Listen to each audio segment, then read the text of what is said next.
François-Xavier Noumon, bonjour. Bonjour Stanislas Samoa, bonjour à tous ceux qui nous regardent ici et ailleurs. C'est ça. Aujourd'hui, dans la chronique Éco, on parle d'une plateforme digitale, si je puis ainsi l'appeler. On parle du lancement du www.doingbusinessinbenin.com.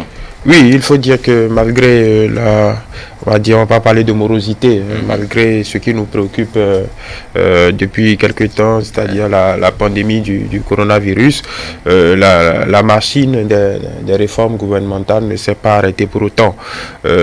Toujours pour exposer à la face du monde tout ce que le Bénin essaie d'implémenter comme incitation et innovation devant favoriser la création d'entreprises et booster l'investissement.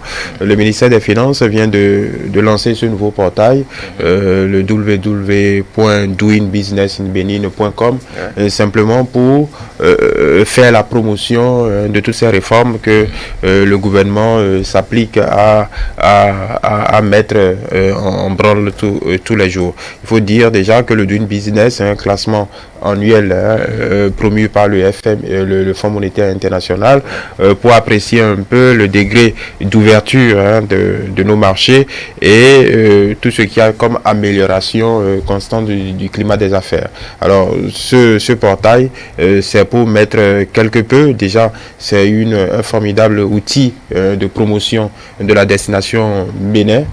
C'est surtout à l'attention de tous les investisseurs potentiels, internationaux comme nationaux, pour quelque peu, disons, mettre sur le tapis tout ce qui a comme facilité en termes, par exemple, de création d'entreprise, de raccordement au réseau électrique, d'adduction d'eau. Le paiement, c'est une plateforme qui vous permet aussi de procéder à vos différents types de paiements. On parle d'impôts et de taxes. Il y a la dématérialisation d'un certain nombre de processus, comme ceux dont on a eu vent la dernière fois, par exemple le permis de construire. Donc c'est tout un éventail d'innovation et d'incitation à la création d'entreprises que le gouvernement vient de synthétiser sur ce nouveau portail qui vient d'être mis en ligne par le ministère des Finances. C'est ça. Alors, ce nouveau portail, vous l'avez si bien expliqué, il y a des objectifs précis, mais qu'est-ce que cela va apporter concrètement au monde des affaires? De la simplification. Vous savez, même quand vous savez, le ministère des Finances, le ministère de l'économie et des Finances, le ministère du Plan, tout ce qui a comme agence dédiée à la promotion des affaires, à la promotion du business, à l'investissement, toutes ces structures-là concourent à l'objectif du gouvernement, c'est-à-dire l'amélioration constante du climat des affaires. Donc, dans ce sens, il y a énormément d'initiatives qui sont prises. Maintenant, parfois, il n'est pas évident pour un investisseur potentiel de se retrouver dans tout ce fouillis et de pouvoir aller directement à ce qui l'intéresse. Parce qu'un investisseur n'est pas forcément intéressé par tout ce que le gouvernement met sur la table, même si ces innovations sont bienvenues, même si ces incitations sont intéressantes, chaque investisseur a son objectif.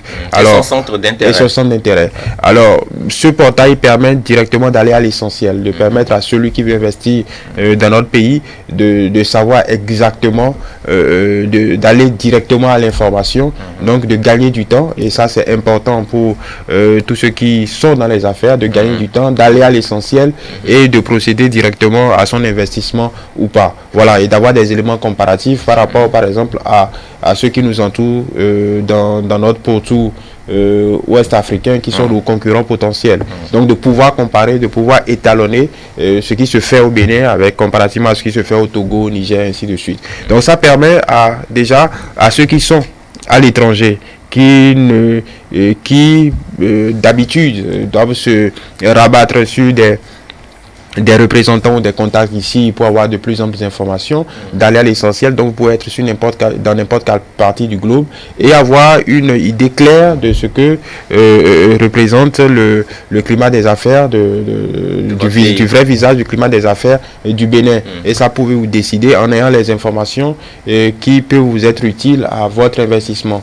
parce que pour passer le cap, il y a d'abord l'idée d'investir, ensuite il y a ce qui a comme facilité et incitation à l'investissement. Maintenant, il faut concrétiser cet investissement et ce n'est pas toujours facile parce que même si depuis 2016 il y a eu beaucoup d'améliorations, il y a eu une certaine comment je vais dire, l'architecture administrative a été un peu plus allégée pour permettre aux potentiels investisseurs dans notre pays d'aller à l'essentiel, d'avoir très peu de démarches administratives à faire. Ouais. Il y a beaucoup de processus qui ont été dématérialisés.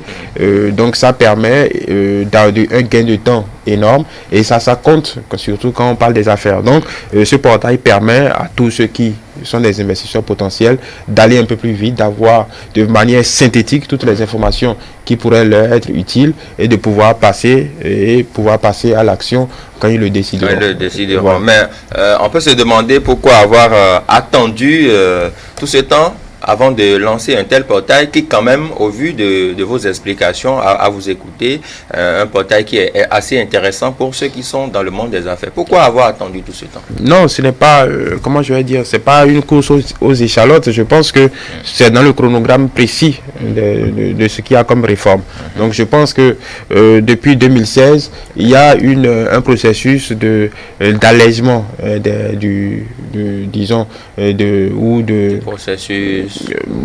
processus des différentes déclarations administratives. Ouais. Il y a beaucoup d'innovations qui ont été faites dans la gestion des finances publiques. On parle par exemple les marchés publics, la dématérialisation de certains processus.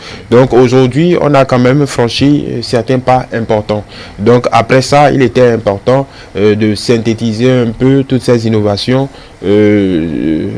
sur un portail qui permet aux gens d'aller à l'essentiel et de sortir du millefeuille administratif auquel on est habitué.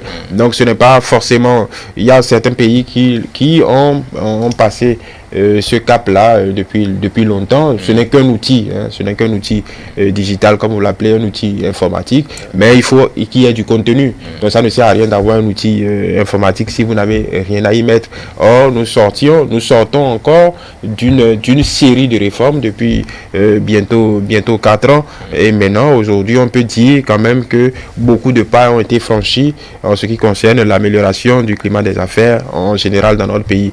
Donc aujourd'hui, ce portail prend en réalité tout son sens parce que il y a une différence fondamentale entre ce qui prévalait sur on va dire sur tout ce qui touchait à l'investissement dans notre pays et ce qui prévaut aujourd'hui comme norme et comme processus de gestion de l'administration en général, des finances publiques en particulier. Aujourd'hui, l'architecture permet de mettre en confiance tous les investisseurs potentiels. Donc, il était temps de couronner tous ces efforts par ce portail qui vient un peu agréger tout ce qui a été entrepris comme innovation. Voilà ce qu'on peut dire. C'est ça. Et c'est dans l'intérêt de tous les hommes d'affaires en général. En général, pas seulement, parce que souvent quand on parle d'investisseurs, il y a un prisme international, mais il y a aussi les investisseurs nationaux. Qui parfois aussi ne se retrouvent pas dans le millefeuille administratif et sont parfois tentés de prendre des raccourcis pas toujours avouables. Aujourd'hui, les règles du jeu sont assez claires. Vous avez sur ce portail ce qu'il faut faire pour créer votre entreprise.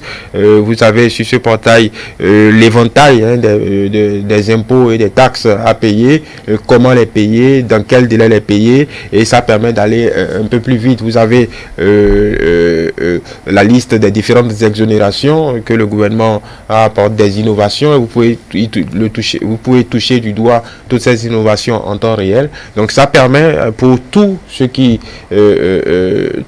tente de créer de la valeur. Et là aussi, quand on parle d'investisseurs, on pense toujours au gros montant. Mais si Stanislas Samoa se décide demain de créer sa propre épicerie, vous êtes potentiellement un investisseur.